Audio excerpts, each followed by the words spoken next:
versos de 1 a 3.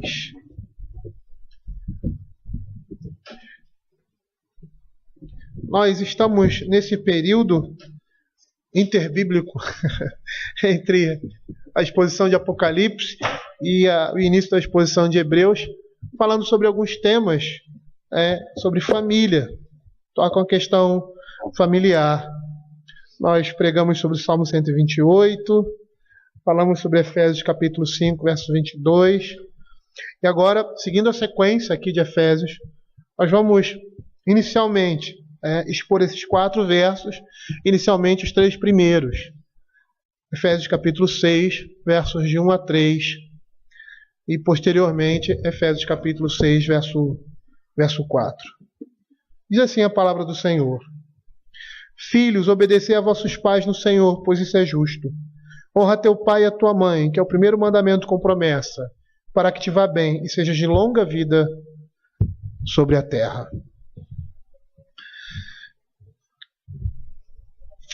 Nós estamos vendo aqui no livro de Efésios, e a nossa perspectiva ultimamente é falar sobre esse tema, sobre família, sobre as relações familiares, esposo com a sua esposa, os pais com os filhos com os pais. E nós vamos perceber aqui que o texto de Efésios ele vai falar sobre isso. Ele vai fazer essa sequência aqui que nós temos visto. E com relação à sujeição mútua na família da fé, nós temos aqui esses tópicos que são essenciais. E com relação a essa sujeição mútua, o apóstolo Paulo agora vai falar da relação dos filhos para com seus pais, do dever de honrar, dos filhos honrarem os seus pais. Ele fala isso porque ele sente a necessidade, nesse contexto, da continuação do ensino da subordinação e respeito que nós devemos ter uns pelos outros. E do princípio que subjaz todo relacionamento dentro da igreja, dentro da família da fé, que é a submissão, a sujeição mútua. Da mesma forma que nós vimos que as esposas devem estar submissas aos seus maridos, é lógico que numa circunstância e num ambiente diferenciado dos filhos, os filhos também devem estar em sujeição. Agora, não somente a um ou outro, mas a ambos os cônjuges. Ao pai e à mãe, ou seja, a ambos os progenitores. E nós vamos perceber que toda essa submissão, e nós vimos isso quando falamos sobre a relação entre marido e mulher, segundo Efésios capítulo 5. Essa relação de obediência, como toda relação de obediência na família da fé, ela tem condições. E que condições são essas? No Senhor. Tal obediência, tal sujeição, ela deve ser prestada no Senhor. É nesse contexto, é nessa esfera, é nesse âmbito que nós podemos assumir autoridade sobre outras pessoas. No Senhor. E nós vamos ver aqui que o apóstolo Paulo ele vai falar sobre a autoridade dos pais nos filhos num contexto em que os pais querem agradar ou buscam agradar a Deus em tudo. É nesse contexto. É bom ressaltar isso, porque nós vamos ver e vamos falar sobre algumas exceções a um determinado comportamento de autoridade paterna que não está de conformidade com a palavra de Deus. Por quê? Porque a autoridade do pai para com seus filhos deve estimular os seus filhos ao seu desenvolvimento e crescimento espiritual. Da mesma forma que a submissão, que a autoridade do marido deve gerar isso na esposa. E como é que nós fazemos isso? Nós fazemos isso no Senhor. E Paulo deixa isso muito claro. No verso 22 de Efésios, as mulheres deveriam ser submissas ao seu marido como ao Senhor. Se você for pegar Colossenses, você vai ver que o próprio texto aqui de Efésios, paralelo a Colossenses, vai dizer que os filhos devem ser obedientes aos pais em tudo. Mas que contexto é isso? O contexto da família da fé. E por que Paulo fala isso? Porque Paulo está falando para gregos, para gentios. E os gentios, os gregos, eles tinham algumas leis que davam poderes sobre os seus cônjuges, sobre os seus filhos, que eles não tinham. E que Deus jamais daria a homem algum. Como, por exemplo, no caso das esposas, os seus maridos tinham direito sobre elas de prostituí-las. Com relação aos filhos, os pais poderiam vender os filhos, o pátria potestas, poder dos pais entre os gregos, eles poderiam vender os seus filhos, poderiam até matá-los se quisessem. Mas essa não é a autoridade que Deus estabelece, que Deus dá ao homem em relação à sua família. É por isso que ele diz, no Senhor. Por isso que ele fala, como ao Senhor. Porque nós já falamos sobre isso. Nós não temos autoridade que não seja dada por Deus. Eu não posso assumir o papel de líder na minha família, de marido, que Deus não determinou. Eu não posso exigir da minha esposa aquilo que a palavra de Deus não exige de mim, para que eu exija, ou melhor, para que eu a lidere. A mesma coisa com os pais. Muitos pais não têm a mesma cabeça, né, dos gregos naquele tempo, lógico isso, mas o comportamento muitas vezes é o mesmo, porque pensa que os seus filhos lhe possuem, são posse sua, lhe pertencem. E na realidade, nós não temos esse sentimento de pertença com relação aos nossos filhos. Nossos filhos não são nossos, são do Senhor. Mas agora o apóstolo Paulo está falando para os filhos, em especial. Ele falou para os maridos, falou para as esposas, e agora fala diretamente para os filhos. E diz assim: filhos, obedecei a seus pais, a vossos pais no Senhor, pois isso é justo. E o interessante aqui é que a primeira coisa que nós precisamos estabelecer é determinar para quem o apóstolo está se dirigindo. O vocativo aqui, filho, já diz, aos filhos. Aqui há uma indicação clara que Paulo está falando mais diretamente aos filhos. E filhos aqui no original é teknon. Existem outras palavras usadas para filhos no Novo Testamento. E uma delas é essa, que ele usa aqui, teknon, que significa criança, filho, menino.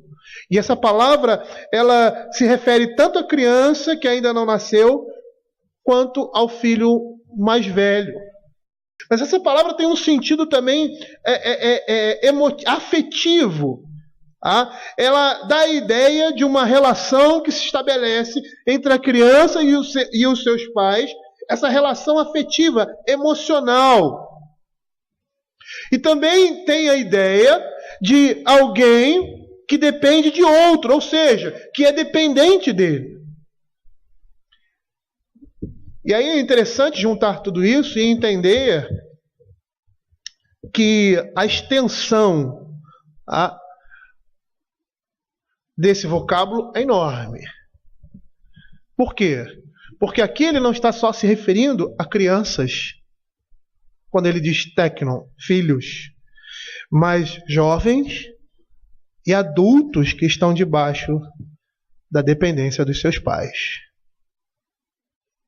É lógico que se você tem um filho adulto dentro de casa, a maneira como você vai se relacionar com ele é muito diferente da maneira como você vai se relacionar com uma criança de 10, 6, 13, 14 anos. É um homem, é uma mulher que está debaixo do seu teto. Não é mais uma criança. Então o relacionamento que você vai ter com ele vai ser de homem para homem. Vai ser de uma pessoa adulta para outra pessoa adulta, mas mesmo assim eles devem obediência aos pais. Existem outras palavras que são traduzidas como filhos no Novo Testamento, e uma delas é rios, e ela tem um sentido mais lato, mais largo, caracterizando o filho como um descendente, um rebento. E aí você comparando uma coisa com a outra, por que Paulo usa essa expressão? Por que ele usa esse vocábulo para se referir ao filho? Para demonstrar a relação que existe, tanto de dependência como afetiva, do pai para com seus filhos. E se nós formos comparar algumas passagens das Sagradas Escrituras, nós vamos perceber que aqui Paulo presume alguma coisa ao falar isso, ao se dirigir aos filhos. E eu gostaria de, antes de dizer o que ele presume, ler alguns textos, ou passar rapidamente, se vocês não conseguirem acompanhar, não tem problema. Alguns textos que vão mostrar na Escritura claramente a Escritura se voltando aos filhos, ou seja, aqueles que estão debaixo da autoridade ou na dependência de seus pais. Sejam crianças ou sejam pessoas adultas que ainda não saíram da sua casa, ainda não constituíram família. Eu volto a tocar nessa questão e é uma coisa que eu vou falar no verso 4. A maneira como você trata o seu filho adulto dentro de casa é diferente da maneira como você trata o seu filho infante.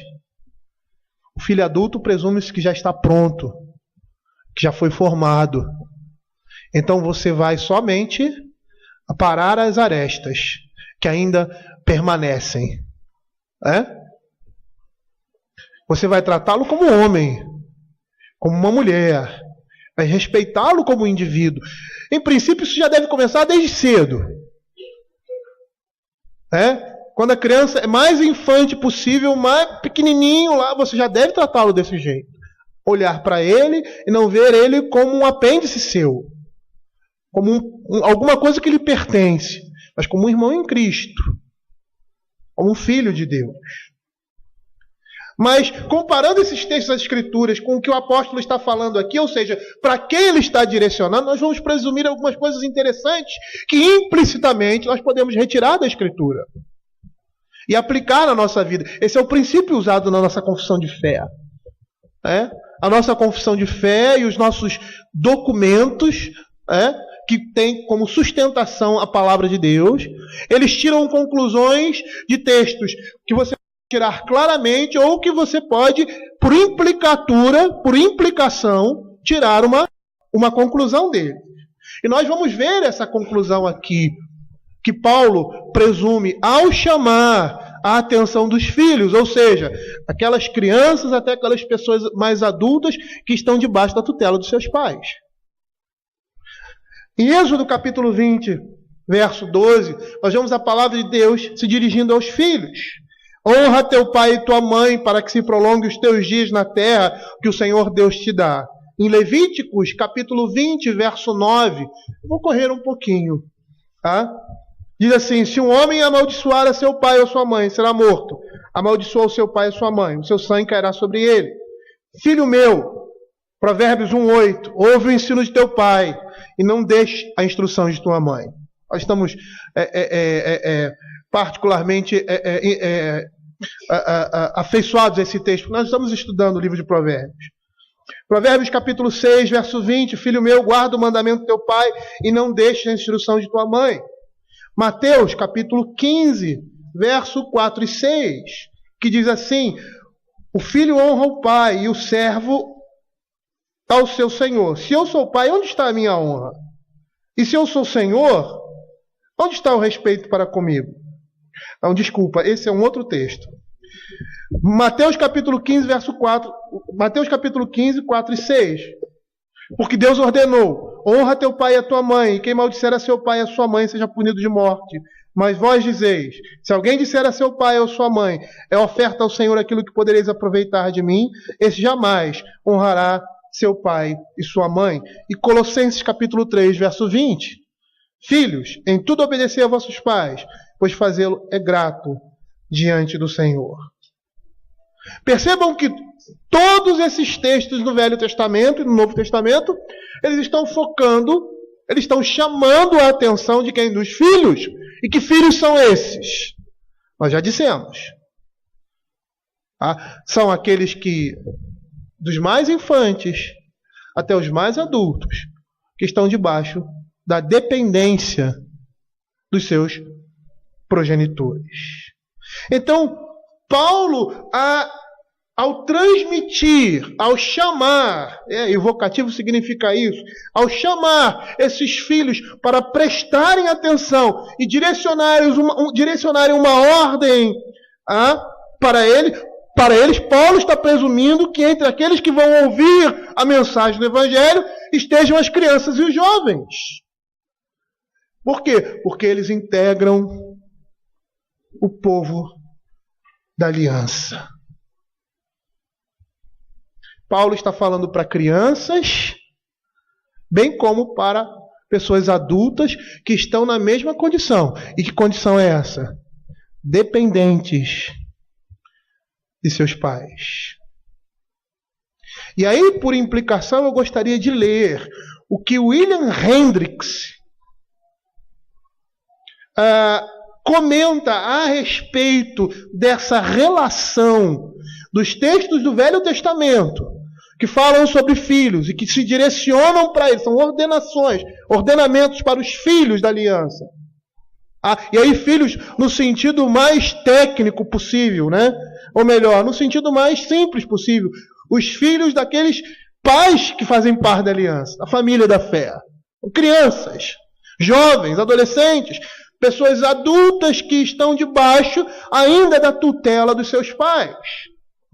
Olha o que William Hendricks fala. William Hendricks morreu em 1982.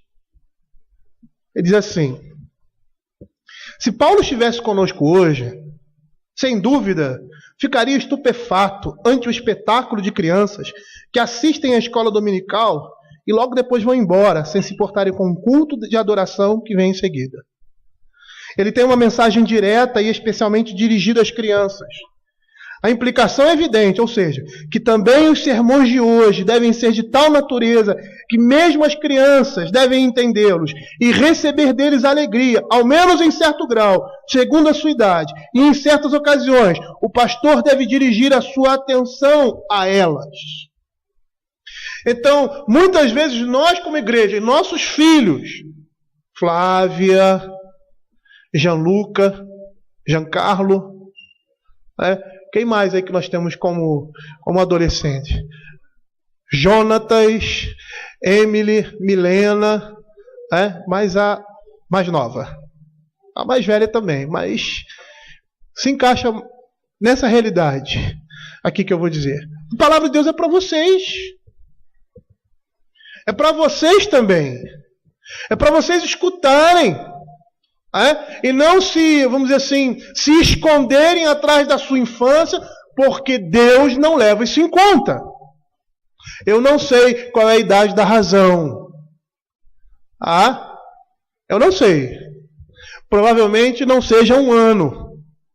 Provavelmente não seja 2 anos, não seja 3 anos. Que seja 7 anos, eu não sei. Eu estou chutando, hipótese. A partir desse momento, você tem responsabilidade diante de Deus. Individual, jovem, criança. É isso que a Bíblia vai nos dizer. É por isso que é uma, vamos dizer assim, é uma violência nós tirarmos os nossos filhos do culto, sejam eles mais infantes, porque antes da idade da razão eles estão sendo treinados e habituados a cantar os louvores, a ouvir a palavra, a ter reverência por esse momento tão especial que é o culto público e a ouvirem a pregação do Evangelho, porque eles captam na mais tenra infância as coisas que estão sendo ditas. E é lógico, dentro da sua capacidade.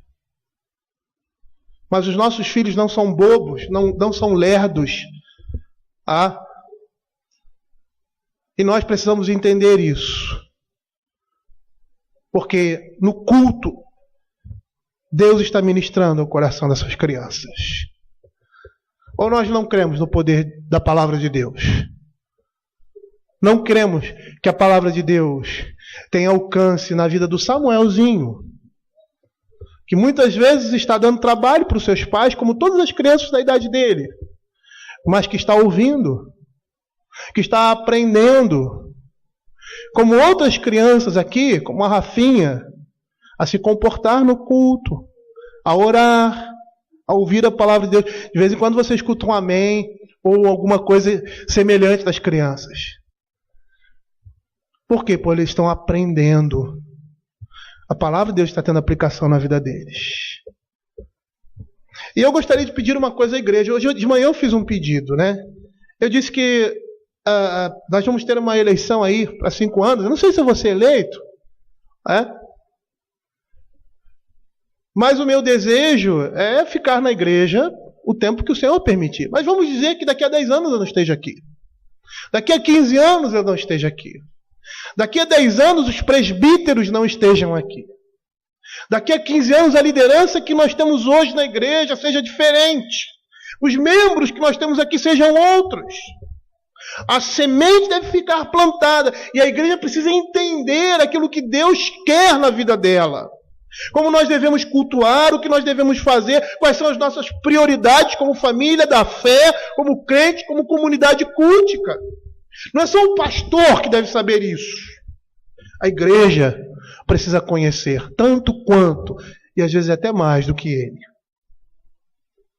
Então não permitam que em nossa igreja as crianças saiam na hora da pregação ou do culto. Isso não é bíblico. Isso é uma artimanha da nossa carne para o nosso conforto. Por quê? Porque filho dá trabalho no culto. E eu que o diga. Tive 4 e cada um pior do que o outro. Com relação a ficar quieto, eram extremamente agitados, como toda criança é. A maioria, algumas não são. Eu me lembro do Jonatas, ele era, desde pequenininho, ele era mansinho, diferente da Flávia. Mas nossos filhos devem ser treinados, independente da disposição natural de ficar quieto ou não, porque o problema não é esse. Porque criança vai dar trabalho nesse sentido, e o nosso trabalho é ensiná-los que aquele momento é um momento de adoração. Ele vai olhar para você, ele vai ver o que você está fazendo, ele vai ver você orando, ele vai ver a igreja orando, ele vai ver a igreja cantando, ele vai ouvir da palavra de Deus, a palavra de Deus vai ter aplicação no coração dele. Nós não podemos nos deixar levar por esse conforto pecaminoso, de não sermos incomodados no culto pelos nossos filhos, porque nós queremos ouvir a palavra de Deus. Isso é um conforto pecaminoso. Também, como artimanha de Satanás para matar os nossos filhos infantes. Vocês lembram da história da redenção? Satanás, o dragão perseguindo a igreja, tentando matar quem? O seu descendente. Percebam que isso é recorrente. Herodes, Faraó. A maneira como Satanás age semelhantemente naqueles tempos, matando os nossos filhos, é fazendo isso, tirando-os do culto público. Tirar o filho do culto público é matá-los espiritualmente. Por que Satanás fazia isso? Porque queria dizimar a igreja. Como é a igreja dizimada hoje? Tirando as crianças do culto público, colocando elas numa classinha, ou até com uma boa intenção, colocando alguém para ministrar, mas ali, aquele momento ali, ele não está participando do culto solene a Deus, estabelecido por Deus, direcionado, conduzido por um ministro do Evangelho, ordenado, por presbíteros ordenados para esse fim. É a perseguição à semente santa. Então, numa dessas pontas, vamos dizer assim, desses elos entre filhos e pais, nós já determinamos a quem o apóstolo Paulo está se referindo? Aos filhos? Aos filhos que estão na dependência dos pais. Temos muitos aqui que não estão mais na dependência dos seus pais. Mas nós vamos perceber que eles devem honra aos seus pais. E nós vamos perceber que essa obediência ela não acaba. Ela continua. Mas de forma diferente. Porque quando um filho sai de casa, Ele não está mais debaixo da minha direção. Até mesmo quando ele está em casa, quando adulto, a maneira como eu vou tratá-lo será diferente, porque é um homem adulto. Eu não posso tratá-lo como uma criança.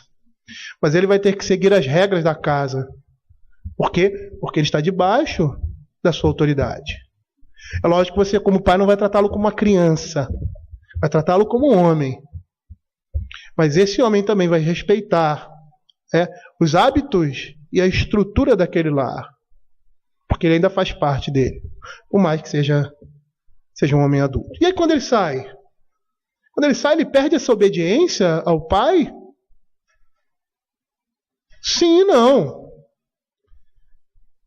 Sim, porque o pai hoje não tem mais a autoridade de direcionar a vida do seu filho, porque ele hoje é uma família distinta. Hoje ele é um homem de família, como o pai dele. Então o trato de um com o outro deve ser esse. 2 homens de família. Só que esses homens de família, eles são ligados por uma relação parental de sangue. São homens de família. E o que eu, como pai, posso falar a respeito do meu filho, a respeito da sua vida, eu tenho toda a autoridade de aconselhá-lo. Mas agora não como um pai que tem um filho menor, mas de um homem que fala com outro homem. Só que ele é meu filho. Mas ele é um homem de família como eu. E eu, como filho, devo obedecer ao meu pai? Percebam que, olha que é interessante, quando a nossa autoridade está sustentada na palavra de Deus, essa autoridade nunca cai. Por quê? Porque se eu vir o meu filho em pecado, por mais que ele tenha o seu lar ou a sua família, tenha seus filhos e tenha não sei quantos anos de vida, seja um homem de 40, de 50 anos, eu tenho toda a autoridade em Cristo Jesus. Em primeiro lugar, porque sou o pai dele. Em segundo lugar, eu não sei se é em primeiro ou segundo, porque sou irmão em Cristo. E é isso que a Bíblia diz. Mas como ele vai lidar com a sua esposa, como ele vai conduzir a sua casa, como ele vai fazer, isso é problema dele. Eu posso ajudá-lo, eu posso aconselhá-lo. E é bom até que esse conselho venha quando os filhos pedirem. Não é bom que o pai se intrometa na vida dos filhos? E quando esse conselho representa a palavra de Deus, não tem como não segui-lo. Às vezes nós não sabemos fazer essa ponte, essa diferença, mas precisamos fazer isso. Não somente para o bem nosso, mas para o bem da nossa alma e da alma dos nossos filhos. O bem da família deles. E aí nós não entendemos. Nossos filhos se casam, nós gostamos de nos meter na vida deles, e isso está errado, eu fazia assim, e você está fazendo. Não. Se é pecado, aí sim. Mas se é um modo de vida diferente, você, pai, não tem como, se ele não pedir a sua opinião. Você pode até dar uma sugestão, mas olhar para ele como um homem como você, como um pai de família. E aí, quando os nossos filhos estão em casa,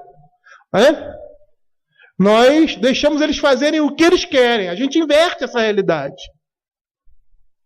E quando eles saem de casa, a gente quer mandar na vida deles. Na realidade, nem quando eles estão dentro de casa, nós devemos mandar na vida dos nossos filhos. Nós devemos orientá-los e conduzi-los segundo o padrão de Deus. A sua autoridade é limitada, como pai. É uma autoridade no Senhor. Então nós já determinamos essa ponte, essa ponta dessa relação. Quem são os filhos? Agora vamos determinar quem são os pais. Filhos, obedecei a vossos pais no Senhor, pois isso é justo. O termo usado aqui no grego é goneos.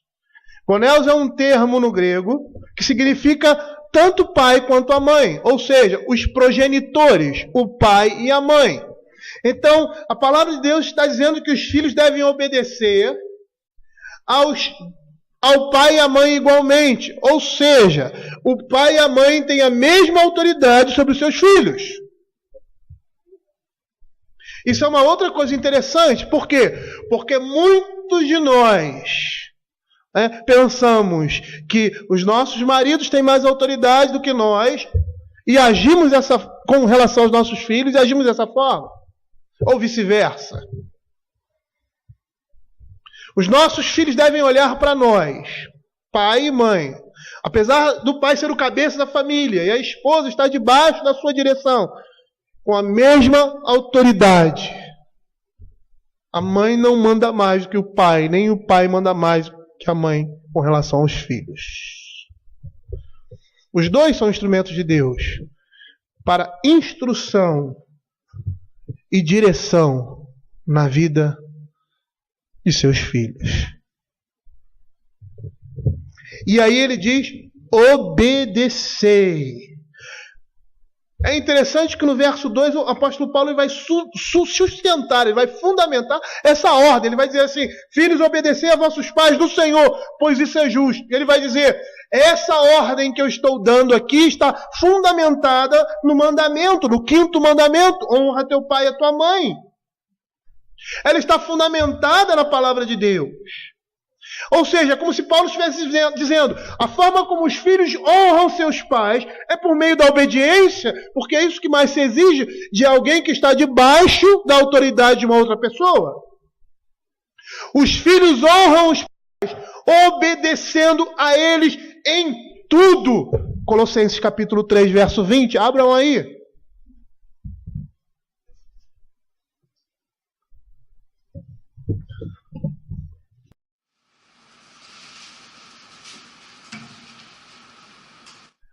Filhos, em tudo obedecer a vossos pais, pois fazê-lo é grato diante do Senhor.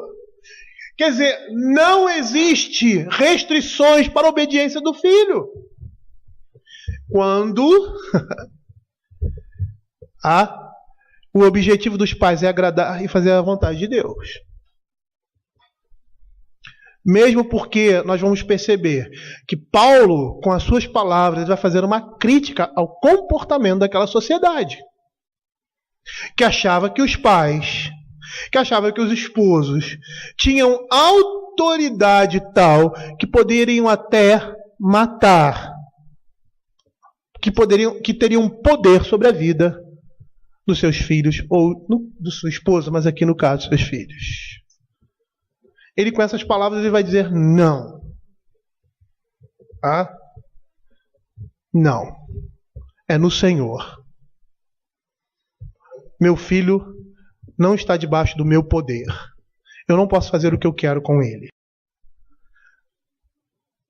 Você, filho, tem que obedecer em tudo aos seus pais.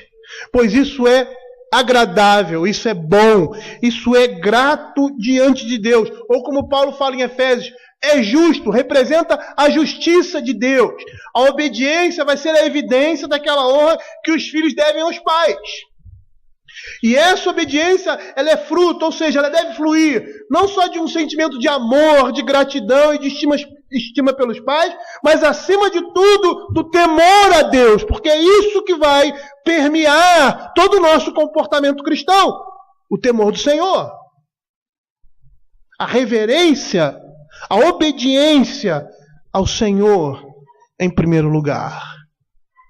E é muito interessante porque, como eu já falei, nós vamos ver que honrar vai muito mais além de obediência, mas nesse contexto familiar, a honra ela é mais caracterizada, a honra aos pais ela é mais caracterizada pela obediência, porque você está em subordinação a eles. Eu me lembro da minha adolescência e da minha juventude, eu estava distante dos caminhos do Senhor. E deixei de fazer muitas coisas erradas na minha vida. Por lembrar dos meus pais, poxa, se meu pai souber que eu vou fazer isso, que eu estou para fazer isso, ou que eu faço isso, ele não vai gostar. E eu dizia assim, não, eu não vou fazer isso. Por amor, por gratidão. E aí, consequentemente, vinha a obediência. Com esse mandamento que nós estamos vendo aqui, a Escritura vai nos dizer que os filhos devem obedecer aos pais em todas as coisas, que façam a vontade de seus pais, se necessário ou quando necessário, os auxiliem nas suas tarefas. E por mais que a nossa perspectiva aqui não seja ser bastante específico, eu gostaria de dar alguns exemplos de ordem dos pais que muitas vezes nós desobedecemos e que devem ser seguidas e que demonstram a nossa honra a eles. Quando eles falam para guardar, quando nós devemos guardar os nossos brinquedos e as nossas coisas, e nós não fazemos isso. Quando eles falam que não querem que você nós com certas companhias, e nós não obedecemos. Quando mandam você estudar e você fica fingindo, isso não é honrar pai e mãe. Quando vocês mentem para os seus pais por fazerem algo que eles proíbem, vocês sabem que é errado, eles proibiram, mas vocês fazem. Vocês não estão honrando os pais. Quando fingem fazer algo que não fizeram. Quando obedecem com cara feia ou resmungando. Quando mandam fazer as tarefas do lar e você se nega, reclama ou finge fazê-las ou fazem de forma displicente. Quando eles determinam lugares, horários e companhias e você não segue. Isso não é honrar pai e mãe. Paulo vai dizer que essa obediência é justa porque é no Senhor. Ou seja, ela é determinada e estabelecida por Deus. Esse é o limite. Há um limite para as autoridades constituídas por Deus. E esse limite é o próprio Deus. Nós não podemos ultrapassar aquilo que Deus estabeleceu. A obediência dos filhos é ordenada por Deus, mas os pais devem ser obedecidos somente na medida em que o dever dos filhos em relação a Deus não seja prejudicado, pois este vem em primeiro lugar. Eu não posso exigir do meu filho que ele saia para roubar. Eu não posso exigir do meu filho que ele saia para se prostituir. Eu não posso exigir do meu filho que ele minta. Porque em primeiro lugar está o Senhor do que os pais. Em primeiro lugar está Deus do que o governo.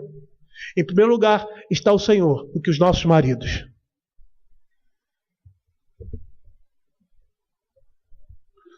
Ninguém tem permissão da parte de Deus de, com relação aos seus subordinados, determinarem alguma coisa a eles que vá contra a palavra de Deus. Isso não é submissão a Deus e não é a submissão que a palavra de Deus exige. Calvino vai dizer que se é mandamento de Deus que os filhos obedeçam aos seus pais, seria errado que eles fossem afastados de Deus por cumprirem uma ordem deles. A atitude correta do filho é obedecer aos pais, porque o Senhor assim ordena. E é justo pela simples razão de ser Deus quem diz. Mas essa e qualquer autoridade não tem poder, não tem autoridade para exigir de alguém, de um subordinado, aquilo que vá contra a palavra de Deus. É justo, a palavra de Deus diz que é justo, filho, obedecer a vossos pais no Senhor, pois é justo. Por que é justo? Porque é Deus quem determina. É Deus quem determina o que é certo, o que é errado. E quando eu desobedeço os meus pais, eu estou desobedecendo e contrariando a Deus mesmo. Quando aquilo que Ele exige de mim não vai contra a palavra de Deus. E quando Cristo dá essa ordem, esse mandamento, Ele está expressando a sua sabedoria e o seu amor. E existem vários motivos para que o filho se submeta aos seus pais. Os filhos devem a sua existência aos seus pais, pela graça e pelo favor de Deus, por uma bênção de Deus. Mas eles devem isso aos seus pais. Por outro lado, os pais são mais experientes, sabem mais, e por via de regra, são mais sábios. Então nós precisamos ouvir o que os nossos pais dizem, mesmo que nós não concordamos. Eu me lembro que quando eu tinha 18 anos, eu me achava um homem. E achava que eu sabia de tudo na vida. Aí você começa a envelhecer, começa a amadurecer, e você vê que você é uma criança que não sabe de nada da vida. Você tem muito a aprender, não é, seu Emir? Não foi isso que aquele homem de 102 anos falou para o senhor? Seu Emir estava voltando para o Rio de Janeiro, de Friburgo, com o Rodrigo, e estava trazendo um senhor de 100 e poucos anos de idade. 101, 102, alguma coisa assim. E aí esse homem, conversando com ele, olhou para ele: quantos anos você tem? Ele: tenho 70 e pouco. Na época acho que nem tinha 70, né? Ele: você é uma criança ainda, precisa aprender muito. É verdade. É verdade. Nós precisamos sempre aprender mais. É por isso que os velhos, em geral, deveriam, e às vezes até são, mais sábios, porque são mais experientes. Por isso que nós, filhos, devemos escutar os nossos pais. Às vezes você tem 16 anos, você tem 17 anos, você tem 18 anos, ou você até tem 23, 24 anos, você acha que conhece tudo. Por você ser um homem, ter barba na cara, ter pelos, né? Às vezes você é até maior que seu pai, e mais forte que ele. Às vezes você pensa que sabe mais. E eu falo isso, não estou lembrando do meu filho, não. Às vezes as pessoas, ele estava falando do Luke. Não, eu estou falando de mim. Porque nessa idade, eu pensava que sabia muita coisa. E não sabia de nada. É interessante porque você, como pai, você percebe que os seus filhos só estão prontos quando eles saem de casa. Porque até o momento em que eles estão debaixo da sua casa, eles ainda são alvo da sua instrução. Mesmo depois, quando saem. Mas aí o relacionamento é diferente. O seu trabalho acabou, agora é com ele. Essa é a nossa realidade. E um outro fator também importante para que nós, como filhos, ouçamos os nossos pais. Porque, dadas as condições normais, até o matrimônio, ninguém ama mais os nossos filhos com maior ternura do que nós pais. Agora você olha essa situação e vê. Em que circunstância o apóstolo Paulo está falando isso? Ele está falando para a igreja de Cristo, para homens que buscam ao Senhor, para homens que amam ao Senhor, para homens que conduzem as suas vidas conforme a sabedoria divina. É nesse contexto. Percebam como a nossa sociedade está completamente perdida. Por quê? Porque os lares que nós temos na nossa sociedade, no nosso país, em sua maioria são lares que não conhecem a sabedoria divina. São pais e mães que desconhecem a palavra de Deus. E levam as suas vidas da forma como eles acham melhores. Por meio da psicologia, da filosofia do mundo. E é interessante porque até esses que não conhecem o Evangelho, eles foram até um certo momento impactados e influenciados por esse Evangelho. Olhem os países, os Estados Unidos e outros países da Europa, países cristãos, com as suas leis, com as suas culturas, que o que nós temos de melhor nesse mundo foi influenciado pelo Evangelho. Até hoje, eles carregam essa influência. Mas, paulatinamente, percebam que o mundo está se afastando da graça comum, da influência do Evangelho. É só nós olharmos aí a parte das leis que se estabelecem, ou que estão se estabelecendo hoje em dia com relação à família no mundo de uma maneira geral, até nesses países de influência protestante.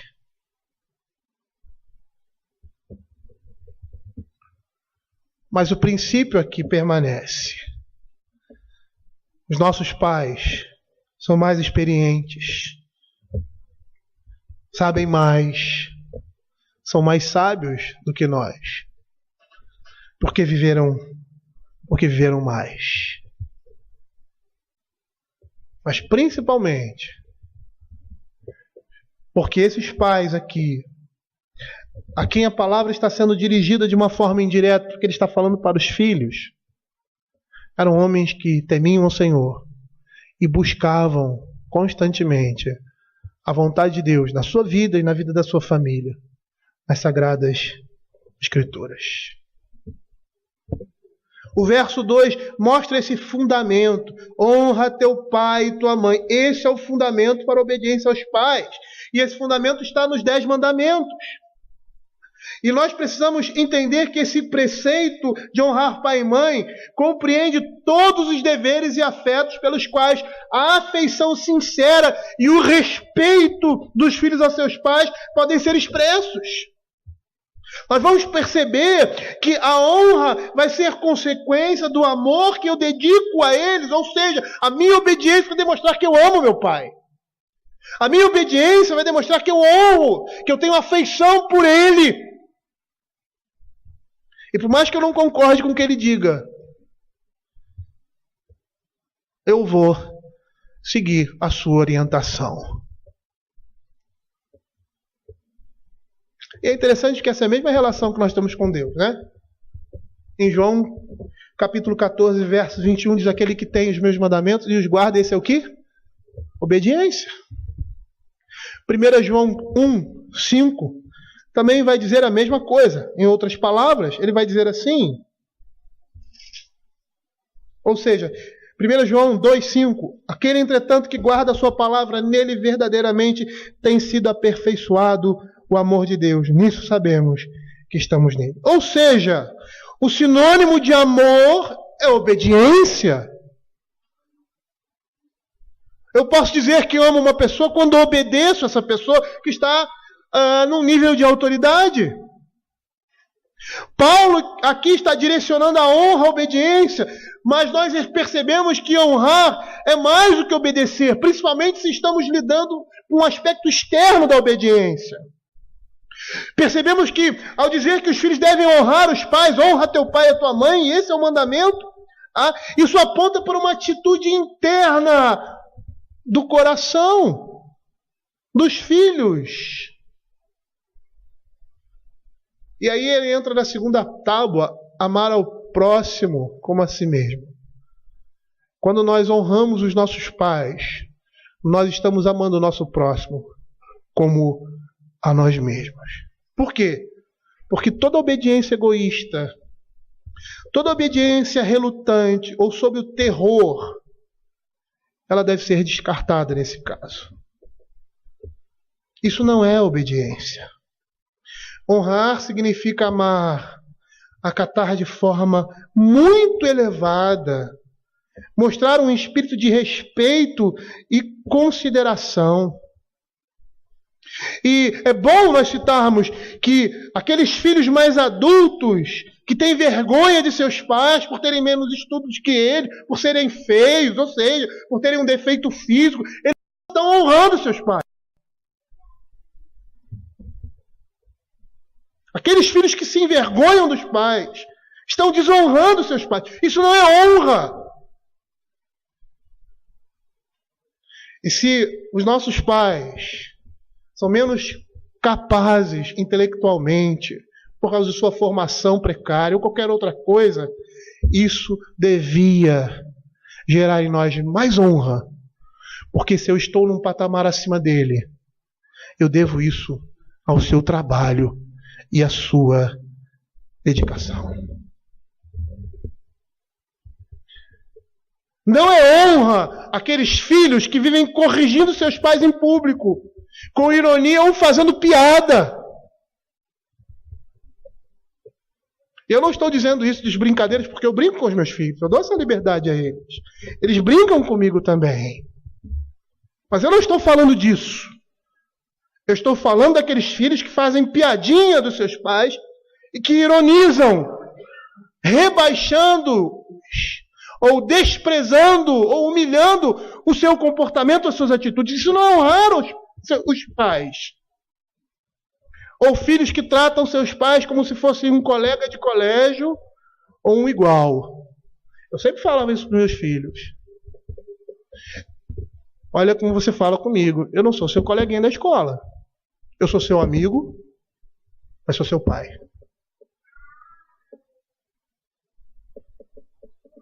Isso não é honrar pai e mãe.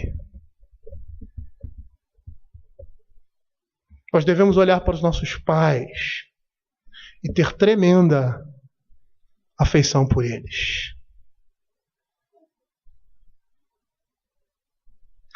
Honra teu pai e a tua mãe.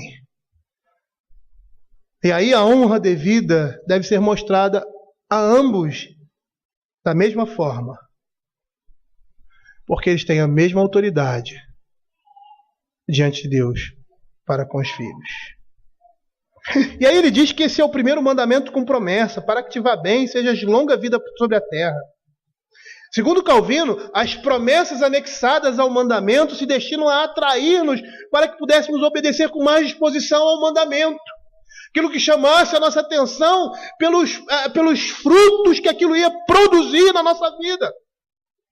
Robert Hollock, um pastor e teólogo escocês, ele pastoreou uma igreja e foi professor de teologia em Edimburgo do século XVI, morreu em 1599, é considerado um reformador. Ele diz o seguinte a respeito desse texto.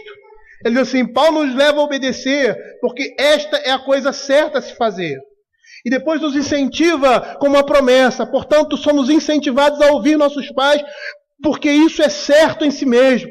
Mas se não quisermos fazer isso por essa razão, então devemos ser incentivados pela promessa.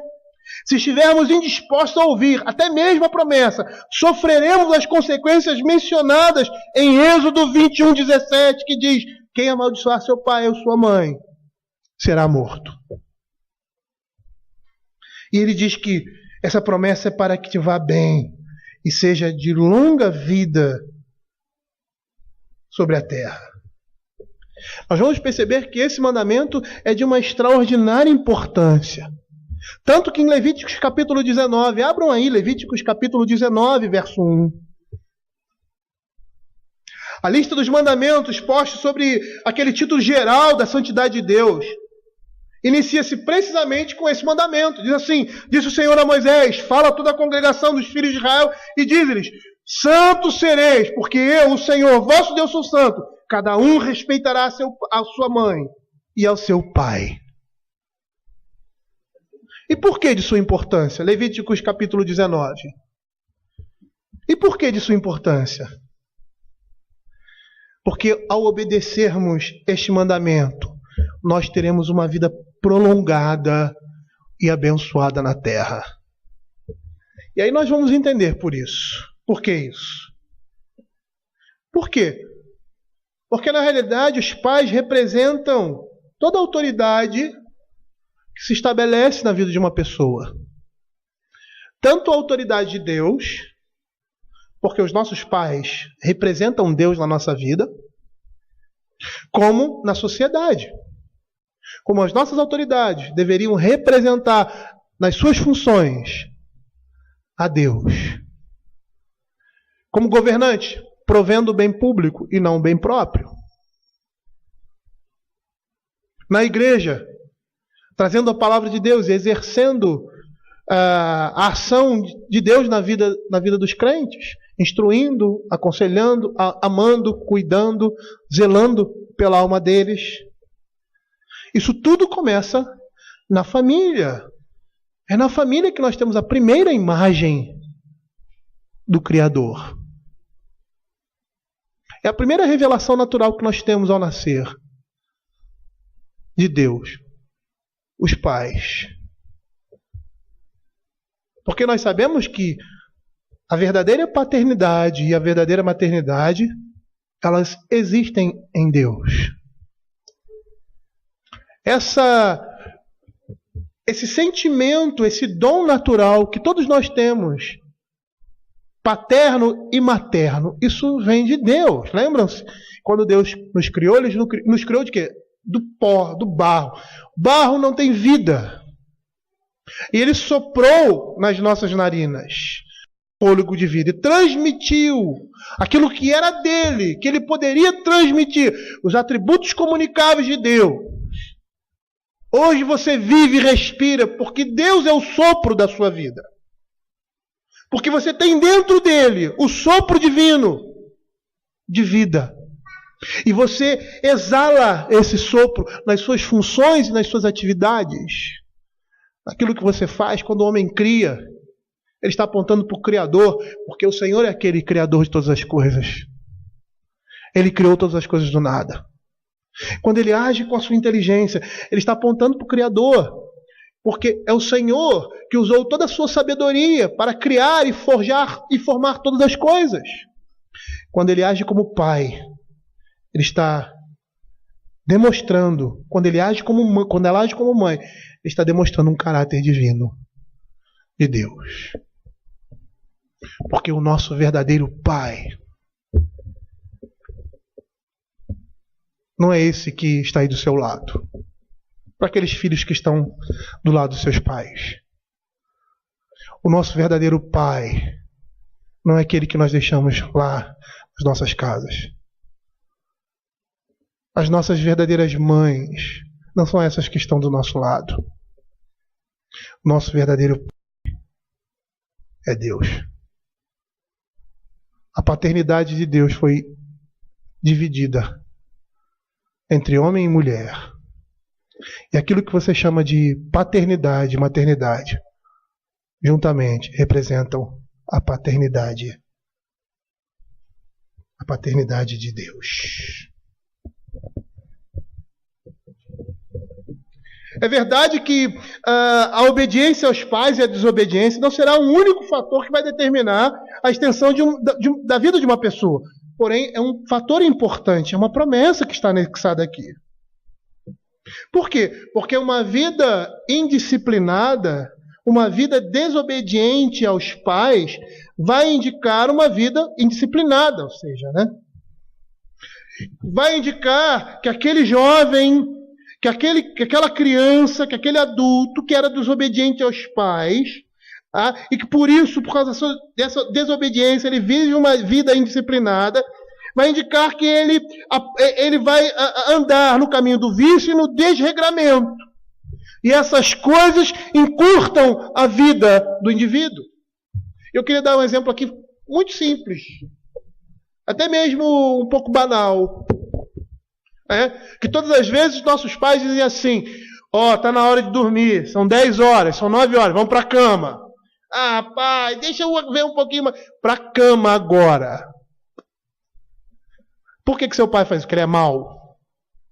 Ele tem prazer em não fazer a sua vontade.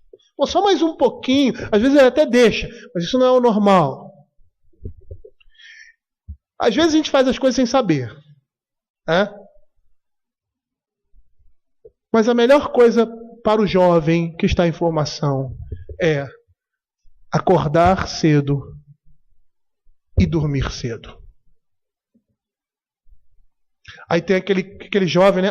Deixa eu dormir mais um pouco, deixa eu ir até às 10 e tal. Poxa, meu pai é ruim, porque eu quero dormir até às 10, ele não deixa. Isso não faz bem para a saúde de um jovem e de uma criança. Para a saúde de ninguém, né?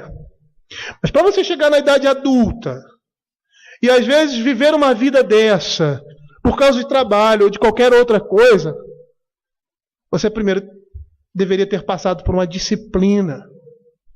E às vezes o pai diz, você que almoça essa hora, vê televisão essa hora, estuda essa hora, essa hora é hora de você ir para a sua atividade de inglês, e dá aquela regrinha toda, né? E aí você chega lá na casa de fulano de tal, ora para isso, ora para aquilo, e que coisa chata! Mas a melhor coisa que uma criança pode ter são regras dentro de casa. Regras bobas. Às vezes nós olhamos essas regras como regras bobas, mas são essas coisas que vão ensinar os nossos filhos a ter disciplina, até mesmo na vida espiritual. Eles vão ter condições de muitas vezes não desejar, mas parar, porque está cansado, quer dormir, mas parar e ler a Bíblia, ler a palavra de Deus, de orar. Essas coisinhas vão gerar um comportamento disciplinado nos nossos filhos. E é por isso que nós devemos obedecer aos nossos pais quando eles estabelecem regras para nós. Mas nós dissemos que esse não é um fator essencial para viver. É uma promessa. Honrar pai e mãe vai nos levar a ter uma vida longa nessa terra. E essa palavra longa aqui é muito extensa. Não é só viver muito, tá? Mas também é viver bem. Por quê? Porque quando somos indisciplinados, desobedientes, nós estamos vivendo uma vida desregrada. E esse desregramento encurta a nossa vida. Quando um pai piedoso ele adverte seu filho contra um vício escravizante como o tabaco, o uso do álcool, outros pecados, e o filho ignora o seu conselho, na realidade ele está seguindo uma direção que, em via de regra, vai conduzi-lo a uma vida, não uma vida longa sobre a terra, mas uma vida curta. Porque ele não está seguindo a orientação de seus pais. Ele está indo pelo seu próprio caminho. E o seu próprio caminho vai levá-lo à destruição. Além disso, nós precisamos perceber que quando um filho tem uma vida centenária, embora sendo desobediente aos pais, prosseguindo na sua impiedade, ele não irá bem. Ele não terá paz.